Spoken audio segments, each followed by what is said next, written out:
Está comenzando un nuevo capítulo de Biblia Fácil. Me alegra que puedas estar allí siempre esperando ya este momento para poder estudiar la Biblia en una serie especial en esta temporada hablando sobre el mensaje de los tres ángeles. Ya descubrimos muchos detalles acerca de quiénes son los ángeles y por qué tienen un mensaje para el tiempo del fin. Este mensaje tiene que ser proclamado antes de la venida de Jesús. Este mensaje comienza con el Evangelio eterno, mostrando a Cristo en todo el plan de salvación que tiene para la humanidad. Sin embargo, no solamente se presenta el Evangelio eterno, también se presenta una advertencia contra la gran Babilonia, aquella que dio el vino de su fornicación o sus falsas doctrinas con el cual embriagó al mundo. Además, el tercer ángel presenta una advertencia severa, que aquellos que no aceptan el mensaje del primer ángel y del segundo ángel van a recibir las plagas que vienen como resultado de la ira de Dios. Aún no vemos de qué se trata esa ira, aún no vemos cuál es la consecuencia, porque estamos apenas comenzando aquel mensaje del tercer ángel. En el capítulo anterior ya hablamos acerca de quién es esa bestia del cual está hablando Apocalipsis. Y allí nos dimos cuenta que es un poder que en la historia surgió, resultado de una profecía que en el libro de Daniel ya se menciona con claridad de qué poder se trata. Sin embargo, aunque menguó sus actividades por un tiempo, la profecía dice que en Apocalipsis 13 se unirá a otro poder y ese otro poder le hará una imagen. Por eso es que el mensaje del tercer ángel dice: si alguno adora a la bestia y a su imagen. ¿Quién es esta imagen de la bestia? ¿O qué imagen le hará? Eso es lo que veremos hoy aquí en nuestro programa de Biblia Fácil. Eres bienvenido una vez más y como siempre agradecido por estar allí del otro lado, con Biblia en mano y listos para poder aprender. Muy bien, amigos, vamos a un capítulo más entonces de nuestra serie especial sobre los tres mensajes angelicales. Antes, como siempre, vamos a ofrecer para nuestros amigos este curso bíblico, Biblia Fácil Apocalipsis, 18 temas a todo color, pero sobre todo lleno de esperanza, para que tú puedas solicitarlo a través del número de WhatsApp que aparece en tu pantalla, o también puedes ingresar a nuestro sitio web estudielabiblia.com. Solicítalo ahora mismo. Te recuerdo que el material es totalmente gratis y está disponible para ti. Muy bien, vamos entonces a nuestro estudio de hoy. Vamos a abrir la Biblia, el libro de Apocalipsis capítulo 14. Interesante que toda esta temporada apenas nos vamos a basar en 6 versículos de Apocalipsis capítulo 14. Y antes de poder leer el texto de hoy, vamos a orar. Querido Dios, te damos gracias por esta oportunidad que tenemos de una vez más estar aquí listos para poder recibir tu palabra. Pedimos que tu Santo Espíritu nos lleve a la comprensión de esta verdad y no solamente lo podamos comprender, sino también lo podamos aceptar para poder vivir de acuerdo a los principios establecidos por ti. En el nombre de Jesús. Amén. Vamos a nuestro tema de hoy. Hoy vamos a hablar acerca de la imagen y la marca de la bestia. De paso, este es el tema más controversial, especialmente asustador para el mundo cristiano. Cuando se habla acerca de la marca y la bestia, hay tantas hipótesis sobre de qué se trata esa marca, por qué esa marca, en qué momento llegará la marca. Mucho más, porque inclusive ahí presenta un número para esa marca. Y el número es 666. Varias cosas han surgido a través de este número. Hay canciones, hay tatuajes, hay películas y hay diverso material hablando sobre el 666 como el gran misterio. Vamos a ver qué cosa es lo que dice la Biblia, porque esa marca está unida a una imagen. Si alguno adora a la bestia y a su imagen, recibirá la marca. Esa es la secuencia. Bestia, imagen, marca. No podemos aislar la marca de los poderes que menciona anteriormente. Porque si nosotros queremos allí solamente enfocarnos, marca, marca y marca, aislando del contexto en el cual está escrito, vamos a llegar a conclusiones equivocadas. Mas vamos entonces en la secuencia. Bestia, imagen, marca, en ese orden. Y hoy vamos a descubrir de qué se trata. Apocalipsis capítulo 14, versículos 9 y 10, dice así. El tercer ángel lo siguió diciendo a gran voz: si alguno adora a la bestia y a su imagen. Interesante que aquí lo tiene por separado. Bestia y a su imagen. Y recibe la marca en su frente o en su mano, él también beberá del vino de la ira de Dios, que ha sido vaciado puro en el cáliz de su ira, y será atormentado con fuego y azufre delante de los ángeles y del Cordero. La parte final del tormento y del fuego, eso lo dejamos para las próximas lecciones. Hoy vamos a enfocarnos apenas en la imagen y la marca, porque la bestia ya fue descubierta en el capítulo anterior. ¿Qué cosa es una imagen? Muy bien, aquí en la pantalla yo coloqué la imagen de un león. Bueno, cuando yo miro esta imagen, yo puedo identificar y decir, es un león, pero no es real, es una foto, es una imagen de algo que es real. El león está allá en el safari, está allá en su hábitat, pero aquí yo tengo una imagen de. Cuando yo miro la imagen, inmediatamente yo recuerdo de las características principales. Depredador, feroz, reconocido popularmente como el rey de la selva, pero es apenas una imagen, ¿correcto? Entonces, la imagen es una copia de un objeto original o de alguna cosa original. Ahí viene la imagen, que es una copia. En Apocalipsis 13 aparecen dos poderes y esos dos poderes aparecen juntos. En primer lugar, una bestia que sube del mar y en segundo lugar, una bestia que sube de la tierra. Y vamos nosotros a ver algunas características de esa segunda bestia. La segunda bestia muy poco tocamos en el programa anterior. Vamos a Apocalipsis capítulo 13. Si la bestia que salió del mar representa que surgió en un lugar poblado, la bestia que salió de la tierra significa en un lugar poco poblado. Y nosotros ya vimos por historia cómo se relaciona Roma con América del Norte, o específicamente con Estados Unidos. Vamos al versículo 11 en adelante. Vi otra bestia que subía de la tierra, que tenía dos cuernos semejantes a la de un cordero. Es interesante, semejante a los de un cordero, pero hablaba como dragón. Esos dos cuernos han sido interpretados como poder civil y religioso totalmente separado, pero que en un momento él se vuelve dragón. O sea, mientras habla como cordero, tiene los dos cuernos separados, poder civil y poder religioso. Cuando habla como dragón, ya no existe más eso. ¿Por qué razón? Porque ahora habrá una alianza entre lo político y lo religioso. Ahora, fíjense aquí. Ejerce toda la autoridad de la primera bestia. Cuando hablamos de la autoridad de la primera bestia, ¿cuál era la autoridad de la primera bestia? ¿No era que este sería un imperio mundial? ¿No era de que los políticos estaban con él y también las religiones estaban con él? ¿Verdad? ¿Tenía esa autoridad o no? Ahorita segunda ejerce la misma. Y hace, aquí está lo interesante, que la tierra y sus habitantes adoren a la primera bestia cuya herida mortal fue sanada.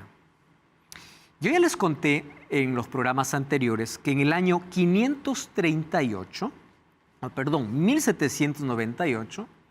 recibe ese primer poder una herida mortal. Y esa herida mortal es quitarle todos los privilegios y todo el poder que tenía. Pero ustedes saben que no pasó mucho tiempo. ¿Por qué? Porque de 1798 a 1933 pasó apenas algunos años donde Mussolini comienza nuevamente a dar un territorio exclusivo para ese poder religioso. Y allí es lo que hoy se conforma las 44 hectáreas de lo que se conoce como el Vaticano. Ahora, qué interesante, dice que este segundo poder hace que la gente o los habitantes adore a la primera bestia cuya herida mortal fue sanada. También hace que grandes señales, de tal manera que hace descender hasta fuego del cielo. Aquí está hablando del avance y de todo lo que es capaz de hacer este país delante de los hombres. Engaña a los habitantes de la tierra con señales que se le ha permitido hacer en presencia de la bestia, diciendo a los habitantes que le hagan una imagen a la bestia que fue herida de espada y revivió. Se le permitió infundir aliento a la imagen de la bestia para que la imagen hablara y hiciera matar a todo aquel que no la adorara. Y hacía que todos, pequeños y grandes, ricos y pobres, libres y esclavos, se les pusiera una marca en la mano derecha o en la frente. Ninguno pudiera comprar ni vender si no tuviera la marca o el nombre de la bestia o el número de su nombre. Aquí hay sabiduría. El que tiene entendimiento cuenta el número de la bestia, cuál es el número de un hombre, y es 666, y acabó el capítulo. Aquí hay algunos detalles interesantes que nos llevan a ciertas conclusiones. En primer lugar, ¿cuál es la diferencia y cuál es la semejanza entre la primera y la segunda bestia? ¿Cuál es la alianza que tienen ellos dos? ¿Y en qué se asemejan? Miren, estos dos poderes finalmente se aliarán. Ahora no, en el futuro, ¿correcto? Todavía no ha llegado ese momento. Lo que ahora se está armando es apenas un camino pero todavía no ha llegado ese momento. Cuando ellos se alíen, allí es donde este segundo poder, que es considerada como la segunda bestia, levantará una imagen.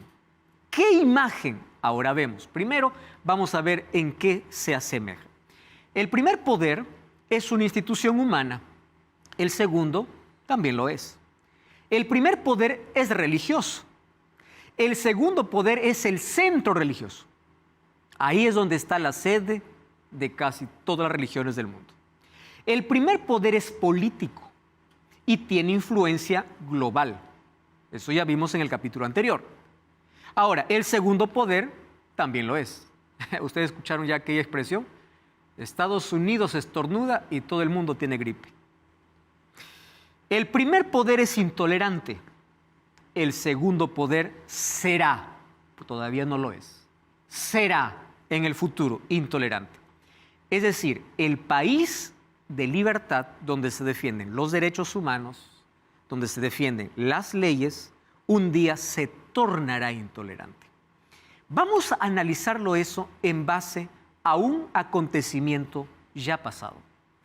¿Recuerdan ustedes la imagen que fue levantada en Daniel capítulo 3? Ya lo hemos estudiado también, solo que hay algunos detalles interesantes.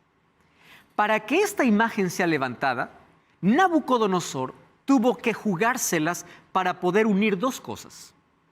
¿Qué cosas? Política y religión. Hago la pregunta, ¿la adoración tenía que ver con política? No, tenía que ver con religión. ¿Qué cosa tenía que ver con política? El reunir a todos sus gobernantes. ¿Ustedes se dan cuenta que para levantar una imagen primero tiene que haber una alianza? ¿Qué tipo de alianza? Política, religiosa. Entonces Nabucodonosor como político trae a todos sus gobernantes y ahí impone una falsa adoración. Y esa imposición es, ustedes van a adorar la estatua que yo levanté. Y esa estatua obviamente representaba la arrogancia y la soberbia y todo de ¿quién? De Nabucodonosor. Ahora, ¿qué detalles nosotros encontramos aquí?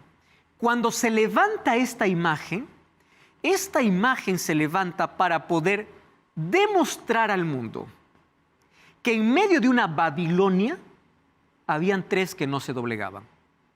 Esos tres darían el testimonio, por eso encontramos en el libro de Daniel. ¿Por qué consideramos el libro profético?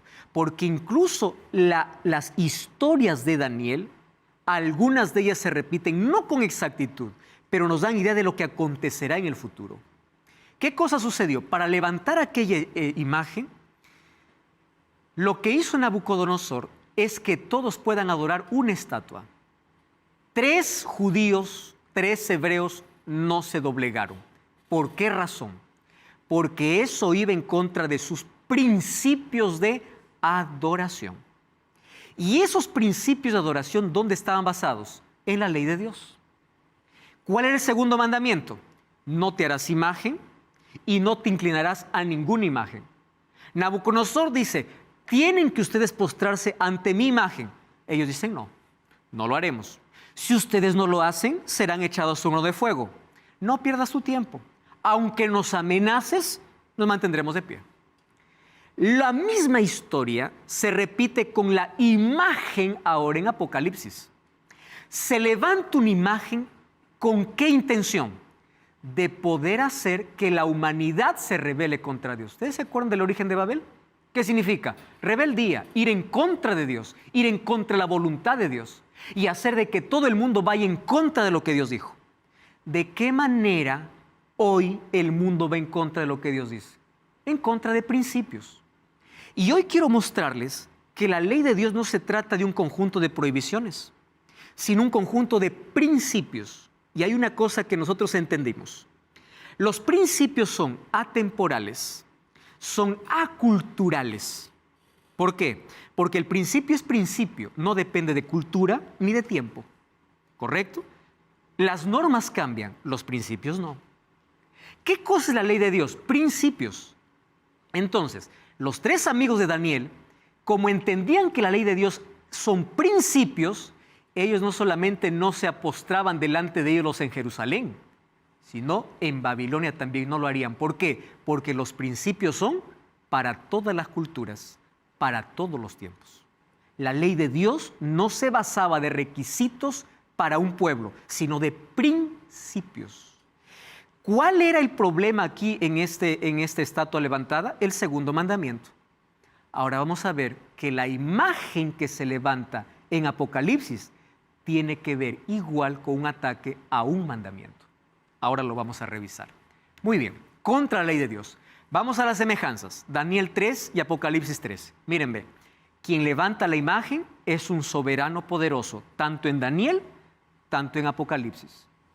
Quien hace una imagen falsa, lo encontramos en Daniel, una falsa imagen, como en Apocalipsis, levantando una falsa imagen. Adoración forzada. En Daniel, ¿qué cosa era? Aquel que no adora se va al horno. ¿Cuál adoración forzada? Aquí. Aquel que no adora la imagen no puede comprar, no puede vender, no puede vivir. ¿Se dan cuenta el paralelismo que existe? Adoración forzada.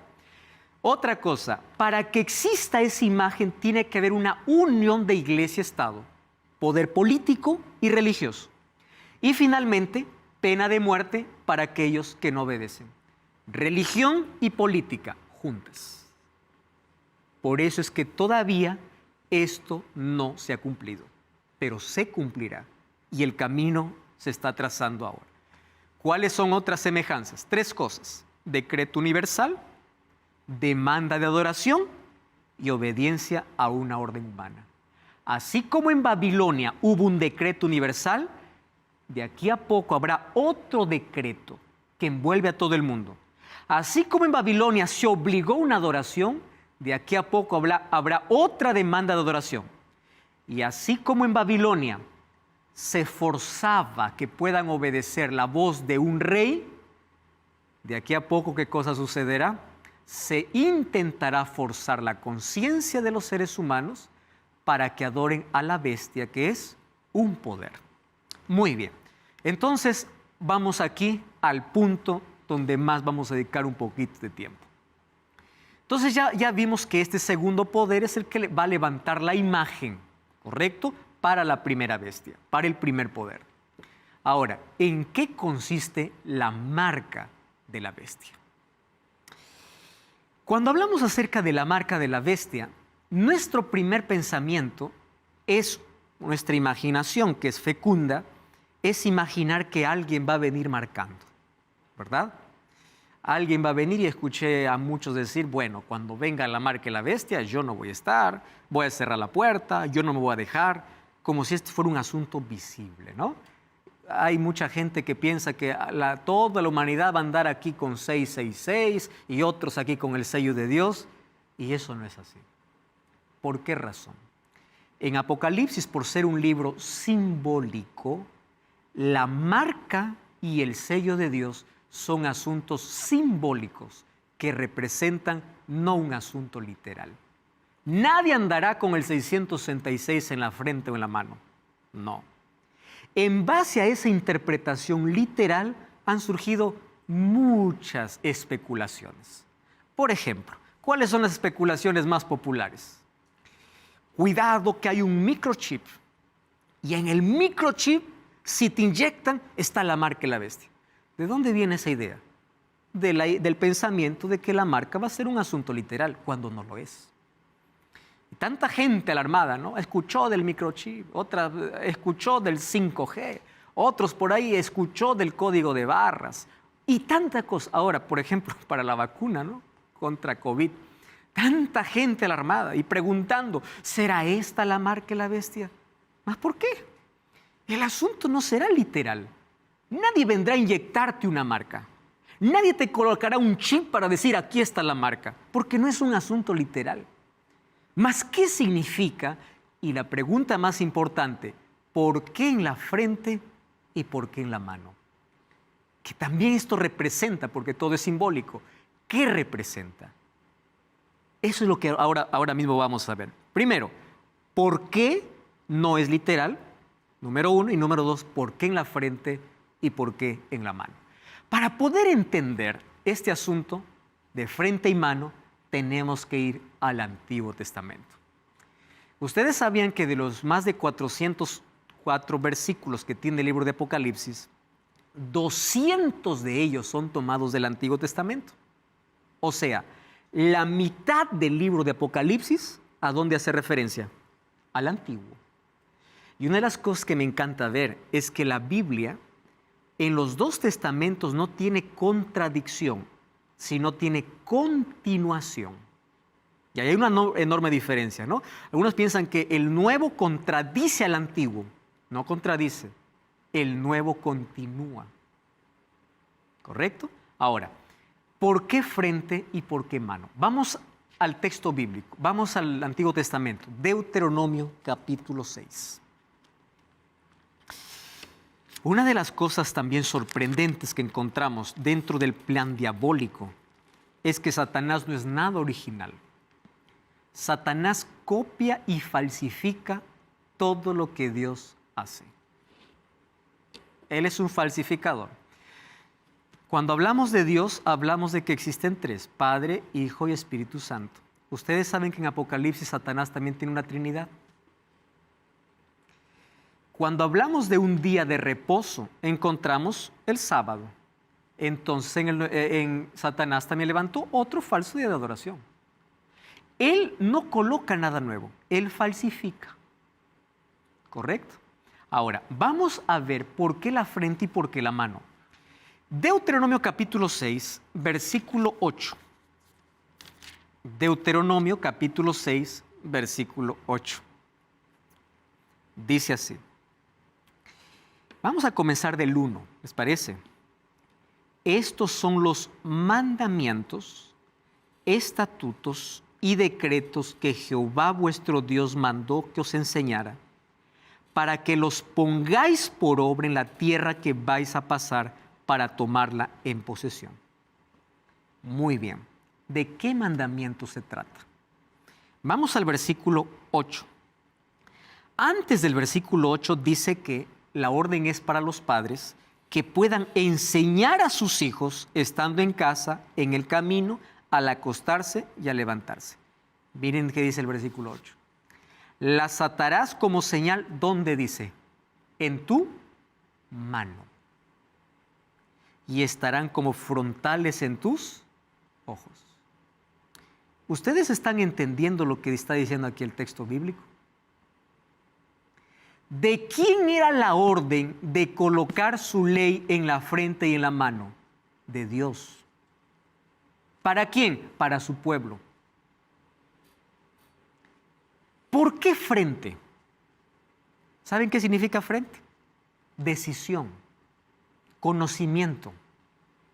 Frente, la base del pensamiento, de la decisión. Mano, trabajo. Ahora, atención aquí. La ley de Dios tendría que ser como una señal, primero visible. Mano, dejen de trabajar. ¿Por qué? En el día que Dios ha dicho que no lo hagas. Frente, ustedes tienen que tomar la decisión donde esté de que los mandamientos de Jehová tienen que ser guardados. Entonces, la idea original de colocar la ley en la frente y en la mano no es del diablo, es de Dios. ¿Qué hace Satanás? Falsifica. Eso es lo que hace. No puede hacer otra cosa. Él falsifica. Entonces él dice, si Dios quiere que su ley esté reconocido en la mano, en la frente, yo voy a hacer que la marca tenga la misma cosa. Frente y mano. Falsificación del proyecto de Dios. Pero ¿qué cosa es lo que Dios quería que esté en la mente de sus hijos? Y cuando hablo de mano es de acción, de trabajo. ¿Qué cosa es lo que Dios quería? Versículo 5. Amarás a Jehová tu Dios de todo tu corazón, de toda tu alma y con todas tus fuerzas. Vamos a Mateo 22. No pierdan por favor allí Deuteronomio 6. Mateo 22, versículo 37. Mateo 22, versículo 37 y 38. Mateo, capítulo 22, versículo 37. Del 36, ¿cuál es el grande mandamiento de la ley? ¿Qué le dice Jesús? Amarás al Señor tu Dios con todo tu corazón, con toda tu alma y con toda tu mente. Yo les hago una pregunta. ¿Este mandamiento era nuevo o antiguo? Antiguo. ¿Dónde está? Deuteronomio. ¿De dónde está tomando Jesús este resumen? De Deuteronomio 6. Vamos a seguir. ¿Qué cosa dice? Y el segundo es semejante a este. ¿Cuál? Amarás a tu prójimo como a ti mismo. Les hago la pregunta. ¿Amor al prójimo era nuevo, un nuevo mandamiento o estaba en el antiguo? Abran sus Biblias en Levítico 19. Levítico capítulo 19, versículo 13. Miren lo interesante aquí. 19, 18. No te vengarás ni guardarás rencor a los hijos de tu pueblo, sino amarás a tu prójimo como a ti mismo. Entonces yo les hago una pregunta. Cuando Jesús resume su ley, ¿era algo nuevo o ya estaba en el antiguo? Ya estaba en el antiguo. Por eso cuando volvemos a Mateo 22, ¿saben qué cosa dice? De esto depende toda la ley. Jesús no está anulando la ley. ¿Qué cosa está haciendo Jesús? Resumiendo la ley en dos principios. ¿Mas esos principios eran nuevos? No. Esos principios ya estaban ¿dónde? En el Antiguo Testamento. No cambies el canal. Vamos a una breve pausa. Ya regresamos. Que en Biblia Fácil.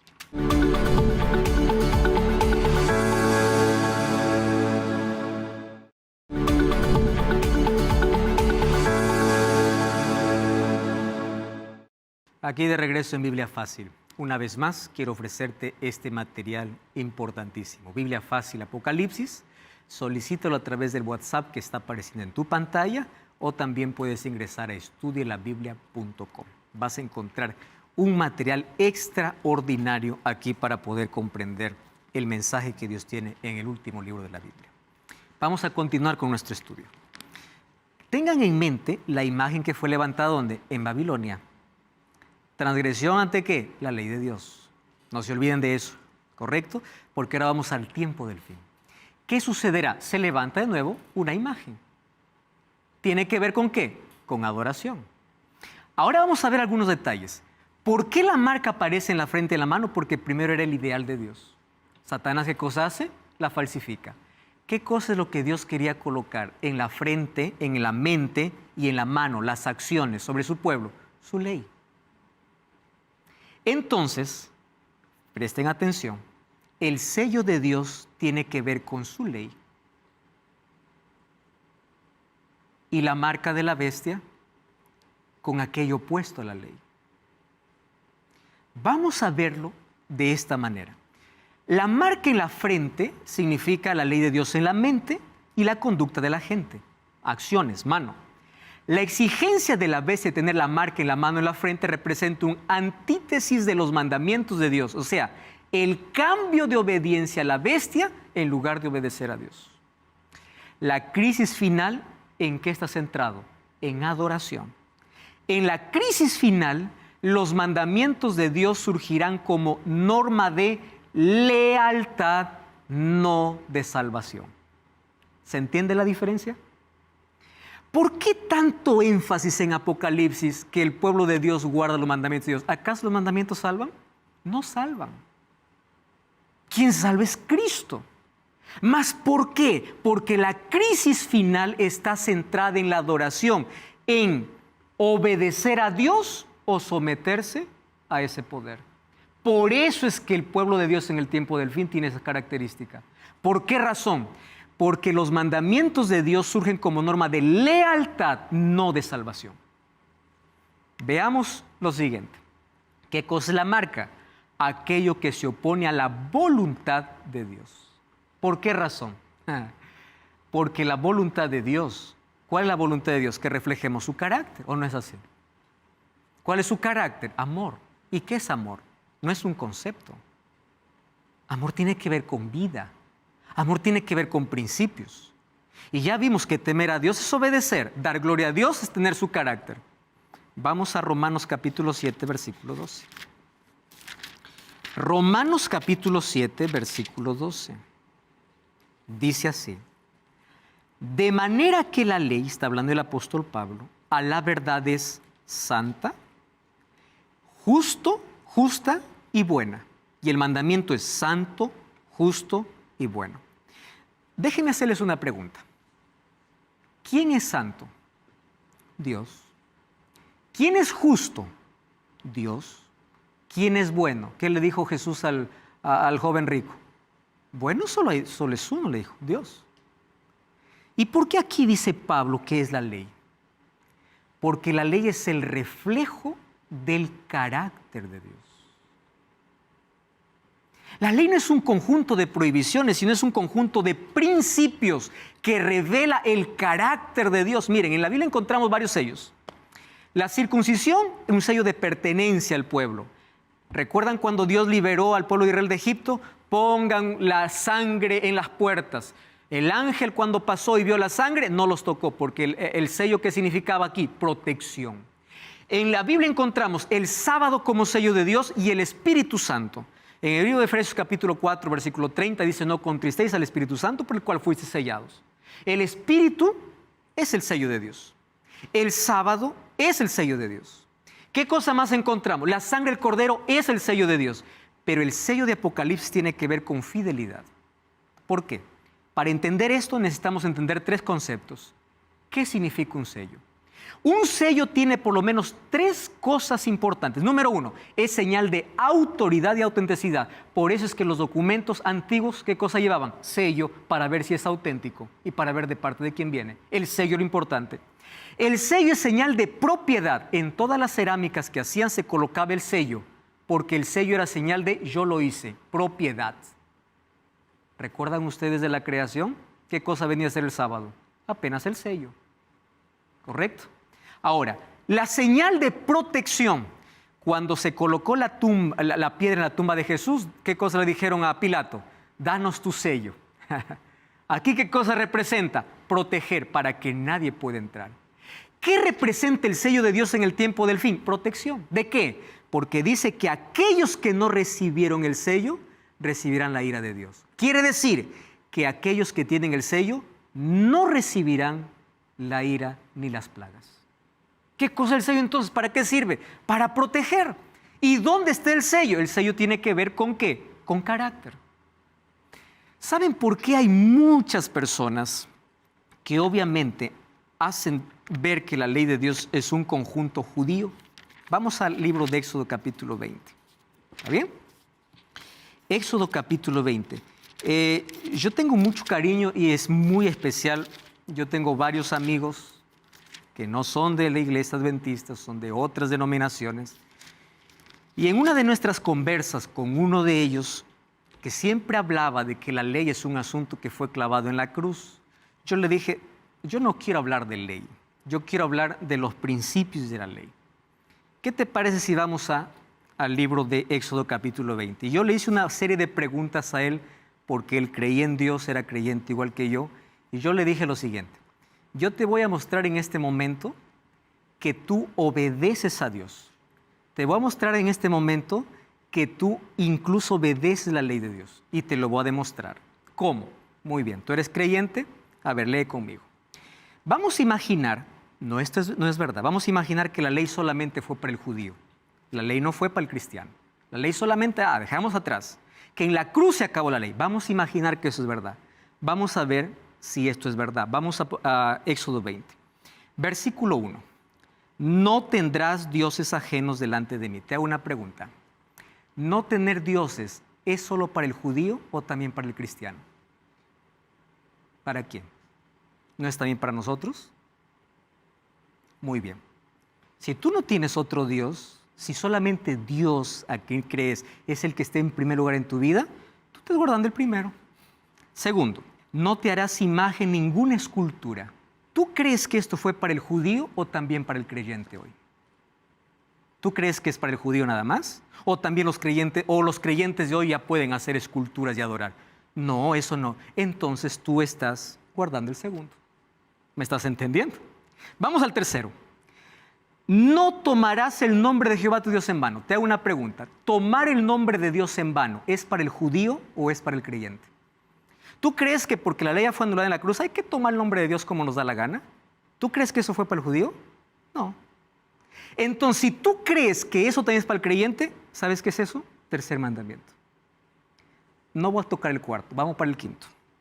¿Qué dice el quinto mandamiento? Dice, honra a tu padre y a tu madre. Déjame hacerte la pregunta. ¿Honrar a papá y mamá es para el judío o es para el creyente hoy? ¿O solamente fue para que los judíos puedan honrar a los padres y nosotros ya no los vamos a honrar? Si tú crees que todavía se debe honrar a los padres, es el quinto mandamiento. Sexto mandamiento, no matarás. Te hago una pregunta. ¿No matar es para el judío o es para el creyente? O sea, ¿nosotros ya podemos matar? No, ¿qué está diciendo? Eso dice el sexto mandamiento. No cometerás adulterio. Te hago una pregunta. ¿Cometer adulterio era para el judío o para el creyente de hoy? Es para nosotros, porque eso dice el mandamiento. No hurtarás. Te hago la pregunta. ¿Robar era para el judío pecado o también para el creyente de hoy? Para nosotros también es pecado. Entonces la ley no fue anulada. ¿Te das cuenta? ¿Qué cosa dice el noveno mandamiento? No dirás contra tu prójimo falso testimonio. Te pregunto, ¿no decir falso testimonio es para el judío o también para el creyente? También para nosotros. No codiciarás. ¿La codicia era un pecado para el judío o también para el creyente? Entonces, te hago una pregunta. Si esta ley fue clavada en la cruz, hoy adulteramos, matamos, robamos. Tú no crees eso, ¿verdad? Pero déjame decírtelo con el corazón. La gente se atreve a anular toda la ley por causa de un mandamiento. ¿Sabes cuál es? El cuarto. Ustedes entendieron los principios. O sea, los principios de la ley de Dios no tienen que ver con cultura. No matar, no robar, no adulterar, no mentir, honrar al padre y a madre, no tener otros dioses, ¿es cultural? Son principios. ¿Qué hace la gracia de Dios? Ella me salva. Y la gracia que me salva me transforma, me torna obediente. ¿Qué cosa dijo Jesús en Juan 14:15? Si me amas, guarda mis mandamientos. ¿Qué hace el apóstol Pablo? El apóstol Pablo ataca dos cosas: legalismo y ley ceremonial. Porque habían leyes ceremoniales que tuvieron su cumplimiento en la cruz y no necesitaban más para adelante. ¿Y qué cosa es el legalismo? El judío se aferraba a la ley como medio de salvación. Y eso es pecado. ¿Por qué? Porque el único que salva es Jesucristo. ¿Comprende? Entonces, la salvación viene de Cristo, pero la lealtad a Cristo, ¿qué cosa es? Obediencia. Omar. Sí, Jesús cuando vino, que es el propio autor de la palabra, para los judíos que pensaban que ellos podían cumplir sí la ley, él, oíste que fue dicho, pero yo te digo, dejó en claro porque él dice, si vos pensás mal de alguien, ya sos estás, un homicida. Exactamente. Si vos codiciás a una mujer, por más que no te acostaste con Ya ella, estás. ya adulteraste. Entonces, Jesús nos deja claro que por la ley no podemos salvarnos. Exactamente. La única forma es a través Por la del gracia de sacrificio que Él Cristo. hizo por nosotros. Ahora, voy a tomar justamente el ejemplo que has dicho, Omar. Cuando Jesús vino no anuló la ley, amplió la ley. Y cuando amplía la ley, ¿qué cosa hace la ley? Es que la ley nos salva. La ley tiene la función de mostrar que yo no puedo. Quien puede hacer el trabajo es Dios. ¿Y aquí me lleva? A la gracia. Pero el hecho de que vaya a absorber la gracia no significa que la ley fue anulada. Porque la ley se trata de principios. ¿Correcto? Cuando yo digo, la ley ya no sirve más, es anulada, yo estoy diciendo, pues, Éxodo 20 ya acabó. Entonces, matar, robar, honrar, padre y madre y todo, ya se acabó. ¿Cuál es el peligro de eso?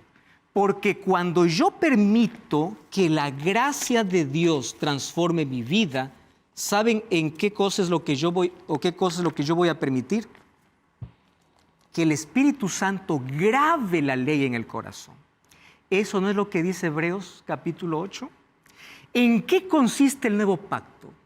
El nuevo pacto dice, pondré mis leyes ya no en piedra. ¿Dónde? En tu corazón. La obediencia a Dios es natural. La obediencia judaica era forzada.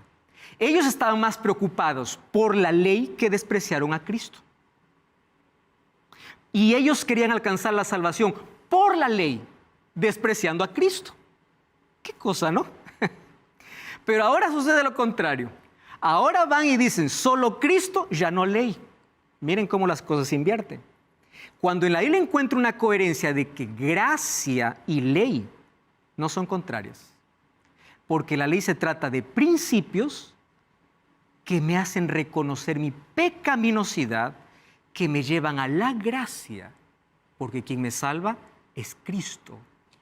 Pero cuando Él me salva, me transforma y me torna obediente. ¿Correcto? Pablo, cuando le escribe a los Gálatas, él usa una analogía hablando de Ismael. De Sara y Agar. Exactamente. Isaac, haciendo la comparación que Isaac representaría la gracia, Ismael la ley. Entonces, ¿qué dice? Que la ley siempre persigue a la gracia porque no consigue entender cómo es posible que Jesús nos salve, no por nuestros méritos, sino por los méritos de Él. ¿Por qué? Porque si yo hago algo, entonces no es gracia, eso es una recompensa, un salario. Ahora, si yo no hice nada, Él lo hizo todo, eso sí es gracia. Okay. Porque yo entiendo que si la salvación en algún punto dependiera de mí, yo ya estoy perdido. Estoy perdido. Entonces entiendo que el sacrificio de Cristo fue consumado, fue completo, hecho una vez y para siempre. Así es. Ahora, Omar, el Evangelio eterno en Apocalipsis 14, ¿qué dice? Teme a Dios, adora a Dios, da gloria a Dios. Son deberes. ¿Quiere decir que nosotros hacemos algo para la salvación? Aceptamos la gracia. Y cuando tenemos una relación con Dios, ¿qué cosa hace? Es Dios quien en su gracia transforma nuestra vida y nos torna obedientes. Por eso, yo quiero que quede claro el concepto. La causa de la salvación es la gracia. La evidencia de la salvación es la obediencia. ¿Entienden? Nadie se salva por obedecer o por hacer obras. Pero el hecho de que la gracia me salva, yo no desecho su ley. ¿Por qué? Porque la obediencia viene a ser ¿qué cosa? La evidencia, no la causa. Y el apóstol Pablo mucho habla en contra del legalista, de aquel que se aferra a la ley para salvarse despreciando a Cristo. Cuando el verdadero cristianismo, ¿qué cosa es? Acepta a Cristo, relaciónate con Él y una vez que te relaciones con Él, sé obediente, sé fiel, obedece a Dios, da gloria a Dios. ¿Por qué? Porque eso no te salva, sino que es el resultado, es la evidencia. Por eso es que el pueblo de Dios en el tiempo del fin tiene esas características. No porque los mandamientos les salvan, sino porque le evidencian su lealtad. Ahora miren, en los mandamientos de los 10 que mencioné, hay uno que tiene 3 características. Todos ellos tienen nombre, cargo y jurisdicción. 6 días hizo Jehová, nombre Jehová. Cargo, creador de los cielos y la tierra. Jurisdicción, cielo, tierra y mar. ¿Por qué es importante mencionar este? En Ezequiel ya Dios dio en esta profecía un asunto interesante. Mis sábados para que fuesen por señal entre mí y ellos, para que supiesen que yo soy Jehová. Santificad mis sábados y sean por señal entre mí y vosotros, para que sepáis que yo soy Jehová. Déjenme hacer aquí un paralelismo entre Éxodo 20 y Apocalipsis 13. Miren, ven. Éxodo 20 me dice que mi amor a Dios, porque la base de la ley es el amor, los primeros 4, amor a Dios, los últimos 6, ¿a quién? Amor al prójimo, ¿correcto? Primer mandamiento dice, no tendrás otros dioses. Apocalipsis 13 dice, adoren al dragón y a la bestia. ¿Se dan cuenta aquí la contrariedad que existe entre estos dos? Primer mandamiento, un solo Dios. No, señores, aquí está el dragón y la bestia para adorar. Segundo mandamiento, no te harás imagen. En Apocalipsis 13, ¿qué cosa se hace? Una imagen. Tercer mandamiento, no tomarás el nombre de Jehová tu Dios en vano. En Apocalipsis 13, blasfemia contra Dios y difame el nombre de Dios. Miren la coherencia que existe acá. El cuarto mandamiento, acuérdate del sábado. Entonces, ¿qué cosa sería la marca de la bestia si todo es contrario? Aquí sería lo contrario al sello, lo contrario al mandamiento. 6 días trabajarás. Aquí nadie puede comprar y vender sin tener la marca. Tú, ni tu hijo, ni tu hija. Aquí todos serán marcados, pequeños, grandes, ricos y pobres. Miren ustedes el paralelismo que existe entre Éxodo y Apocalipsis.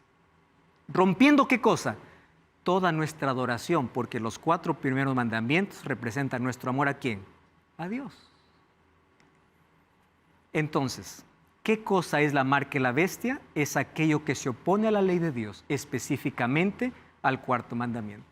Nadie obligará, nadie vendrá a marcar.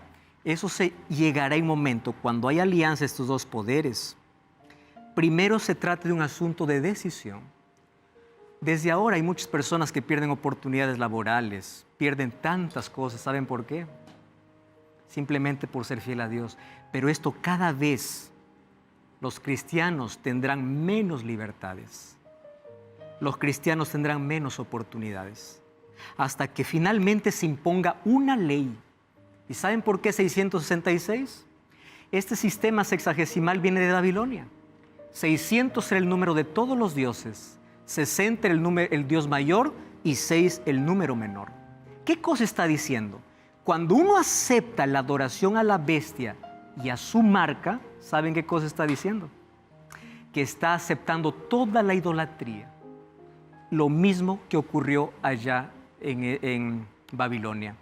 Cuando hubo un decreto de muerte, 3 dijeron, Nabucodonosor, no serviremos a tus dioses ni adoraremos a tu estatua. Y Dios los libró. Lo mismo hará Dios en el tiempo del fin. Porque ¿qué cosa dice Apocalipsis 13:15?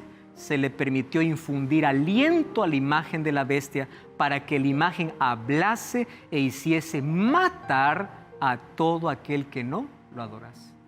¿No es el mismo decreto que aparece en Daniel? El mismo decreto. Ahora sí, déjenme presentarles en los minutos finales una obra. Laudato Si. ¿Saben por qué es importante este libro?